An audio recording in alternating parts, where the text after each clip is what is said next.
No, Joe Shad. It's more convenient. In fairness to Cleo, We haven't decided what to do until we get to the league.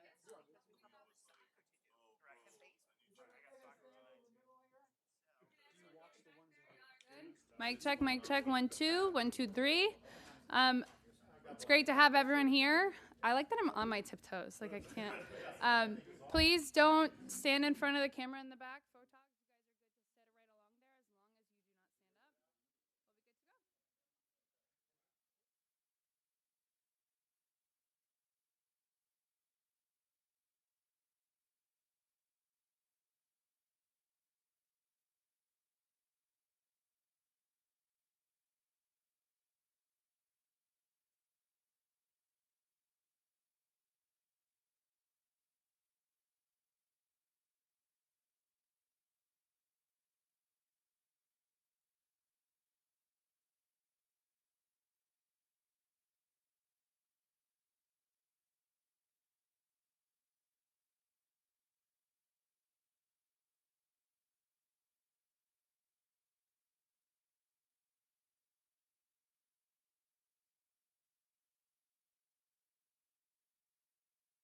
We'll be good to go. Oh my God.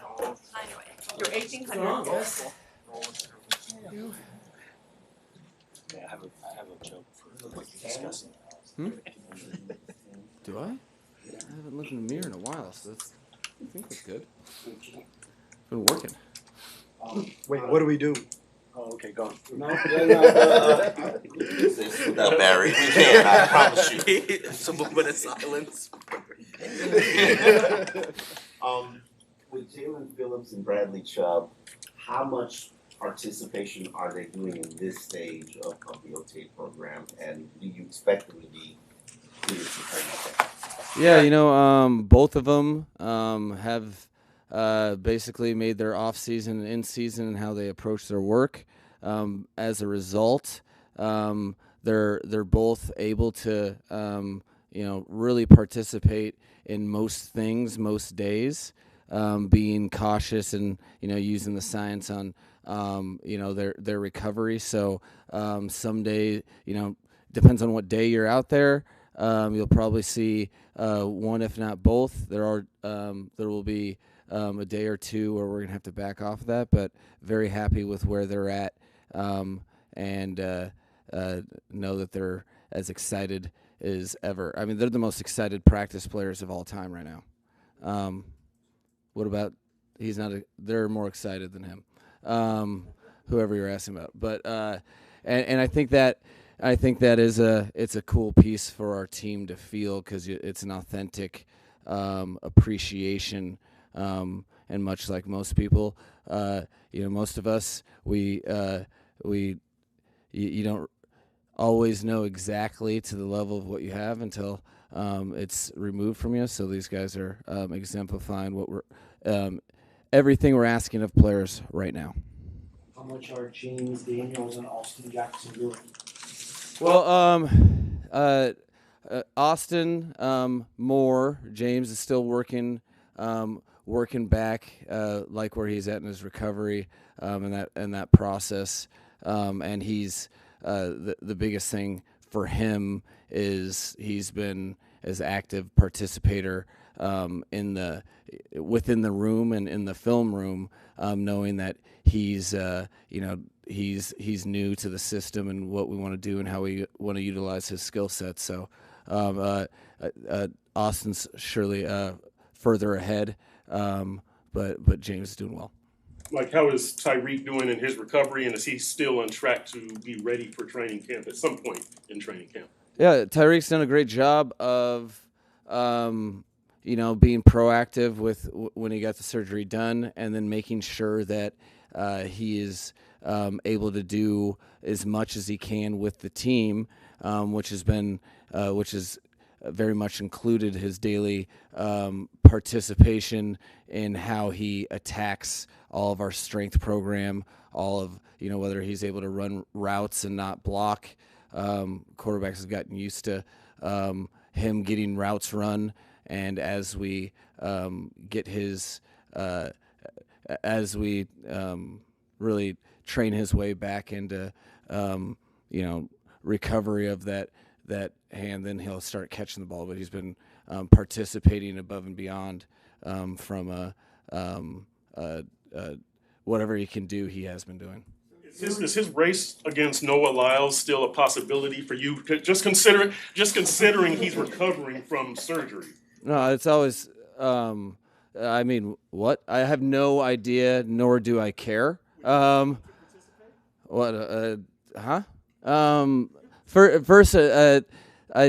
Theoretically, if people are competing and it's helping their training, and it's as long as he doesn't train to be a sprinter and he's running routes while he's doing it, that's cool. Whether I'm gonna stand and say whether I'll allow something that I'm not even. I don't even know where that stands, nor did I know that it existed. So we'll cross that page right now. I'm worried about OTA 2 and making sure that he aligns properly in formations before he runs routes and doesn't catch the ball. Mike, your first year with Tua, it seemed like there was an emphasis on the confidence, mentality standpoint. And in the last couple of years, it's been mobility and his body and things like that. Is there a point of emphasis this offseason for him that stands out?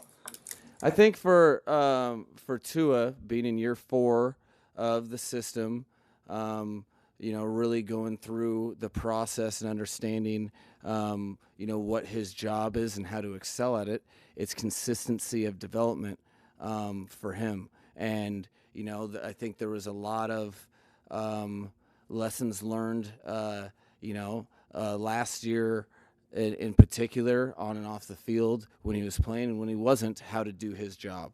I think there's, I'll let him talk at specificity. When we're talking, he's the quarterback, the franchise quarterback of a team. His job is to lead men each and every play and finding different ways to continue the process of evolution for him. That's always been the name of the game for him, and whether that's getting the offense to the line of scrimmage faster, out of the huddle, or whether that's being able to adjust protections, do side adjusts, grow in his game, work on progressions, working on escaping the pocket and getting rid of it, all of the things that a quarterback's asked to do. I think that's where he's at. Is there's nothing. He's dipped his toe in the water with everything, and now it's consistency of mastery, and that's why it's a never-ending exercise. Where did things stand regarding Jaylen Ramsey? Do you expect him here this week at all? Quite honestly, zero has changed since the last time I said anything about him, and I'm very much interested in the players that I'm coaching on the field today. I think if you have a team that's focused on getting better each and every day, that's plenty for me to worry about. And I guess I'll leave it at that. The hope be to find a resolution before minicamp? I'm really worried about the players that will be out on the field today, and that's about as much breath as I want to speak into it. Are you sad that the relationship went sideways? I'm very excited to coach a football team, and that's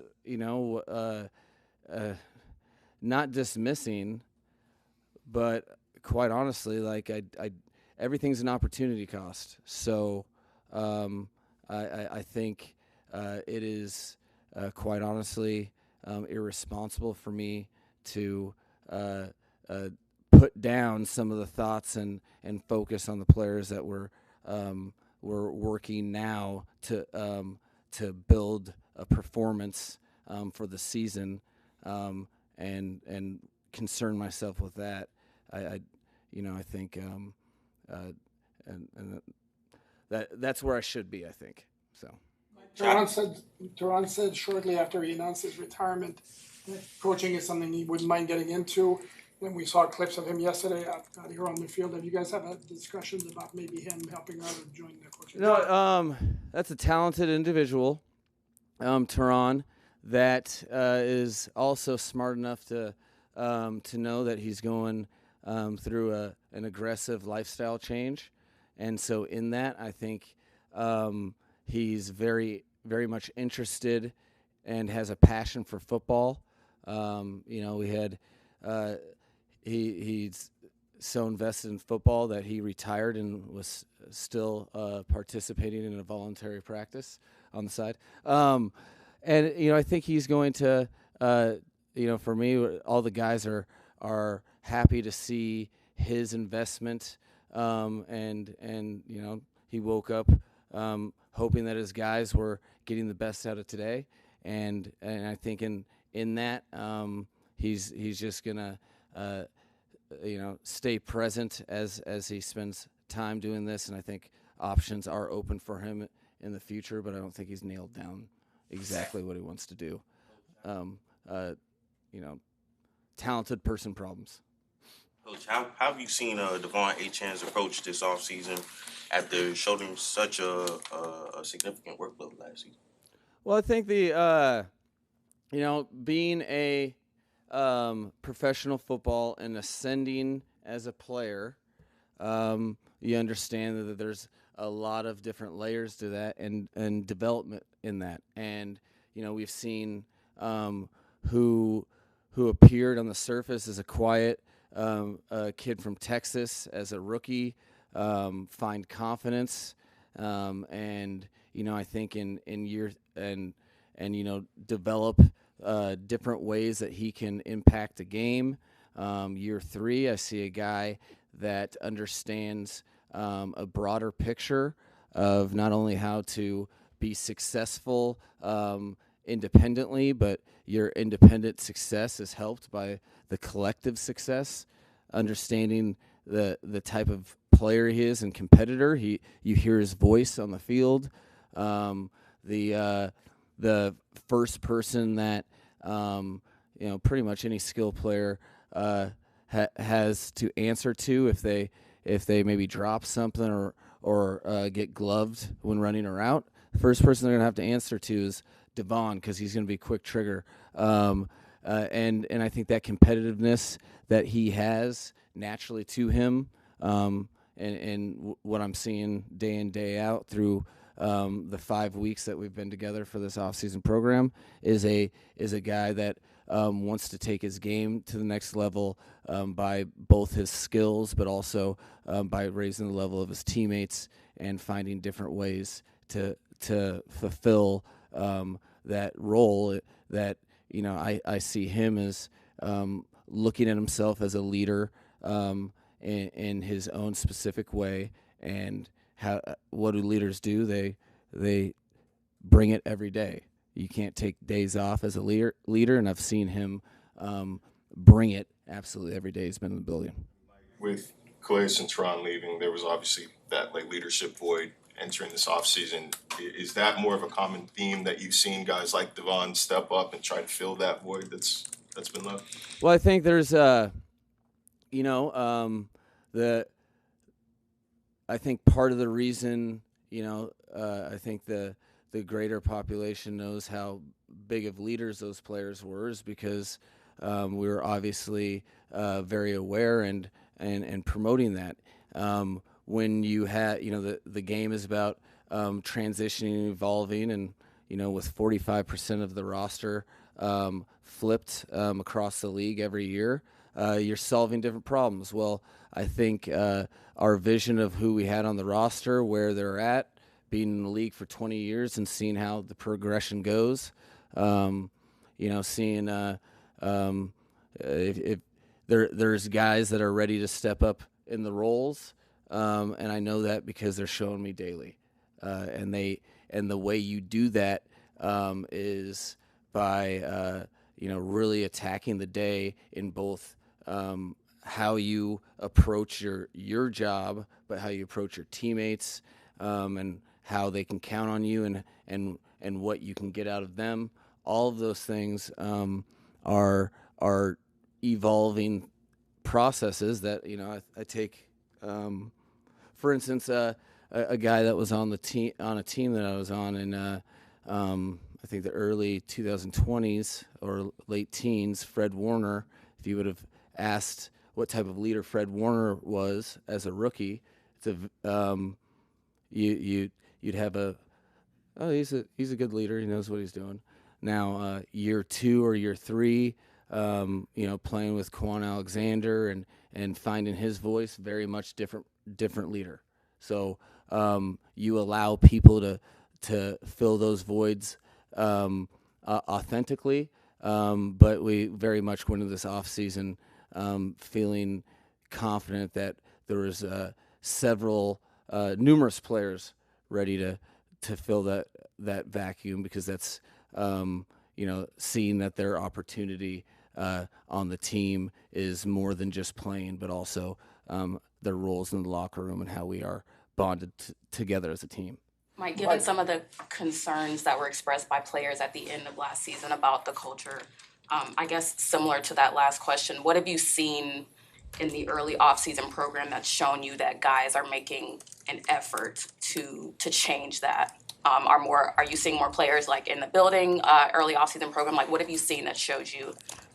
Yeah, I think it's I think there's no shortcut for the answer to that equation. There's no easy put a poster on the wall.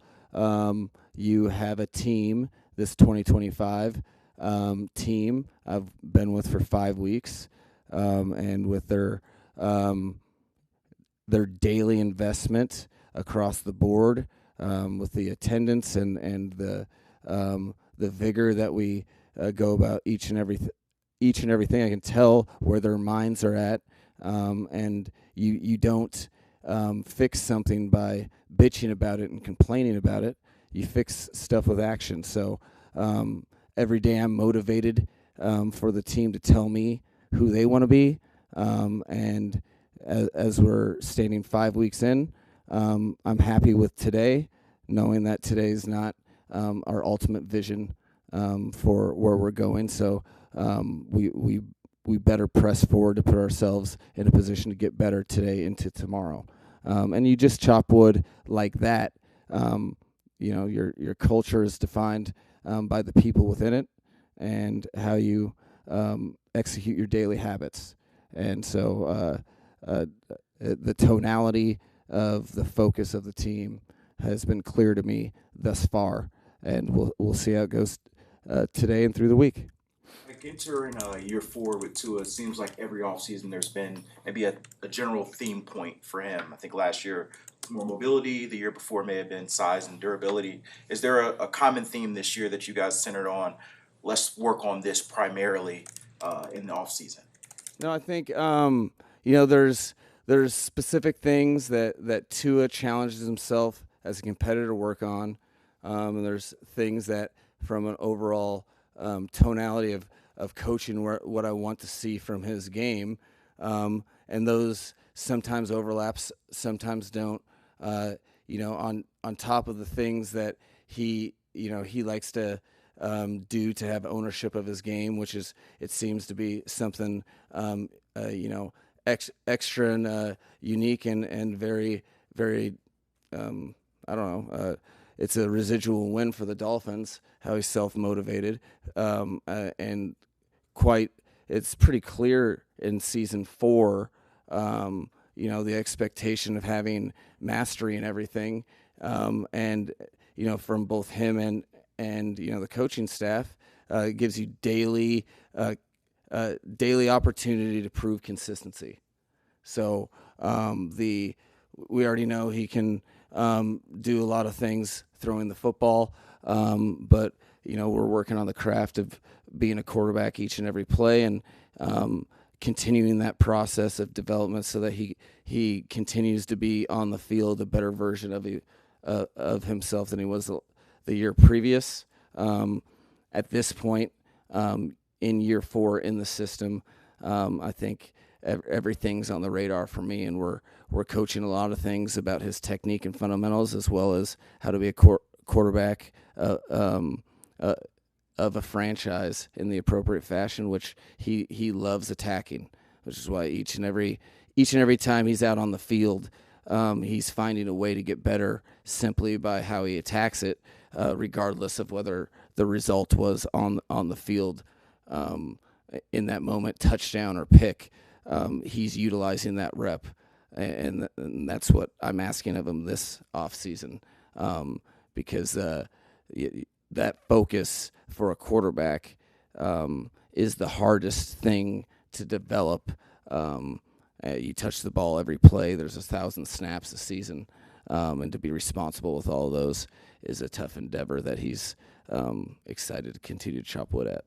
Are you planning any changes for the format of any spring or summer practices in terms of length, tempo, structure, anything that you say, you know what, I'm going to change that this spring, summer? Yeah, I think that's kind of my natural approach.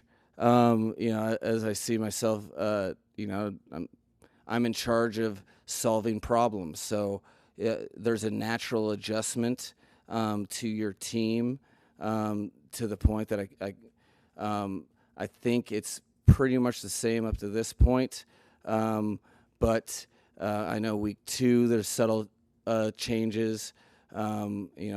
Identifying which and how many days to do situational football, those types of things. The time of practice. I'm not comfortable with the answer of because that's what we've always done. I actually hate that answer. So generally, there's little tweaks. The first ones I would say would be we're doing a little more situational football earlier in our teaching progression, but there'll be more specifically when we get after the break and into training camp. I want to know about the cornerbacks, the secondary unit. This is probably the first year during your tenure, and I cannot remember where you didn't have a clear-cut starter in a unit. How do you approach that from a competitive standpoint with those guys, where they can look at everything like, okay, if I want the job, I can go take it? Yeah, I think it's sometimes the best message is the clearest one. I think, I've said to the group a couple times, I have a depth chart to fill out. Can you help me out with it? But that realistically, we're far from establishing what that is at any position. Yes, there's guys that are not going to get beaten out, but the biggest thing is I want people to show me who they are. I don't like looking at nameplates from looking at a guy, looking at their nameplate and judging them off of last year or the year before. I want to see how they compete and what they do with the opportunity. The way that it's played out thus far is, you have a lot of guys very eager and understanding what the opportunity is. So that the secondary unit, every day an individual. You can see whether it's any sort of DB. They are as focused as anybody on the field in what they are training, and you take that training to practice. And we had some great line of scrimmage and deep third play yesterday, and some stuff that we can get better at. So my thing is I'm not trying to guess. I don't want to guess. I want people to show and earn. So then what do? You coach, you assess good play, bad play, regardless. How do you adjust the next day? And that is from a secondary perspective, epitomizes what the whole team is you are defining yourself daily by what you do not say. And that's what I'm excited about, because they are very much up for the task of competing to who gets to take most advantage of the opportunity. Thank you, guys. All right.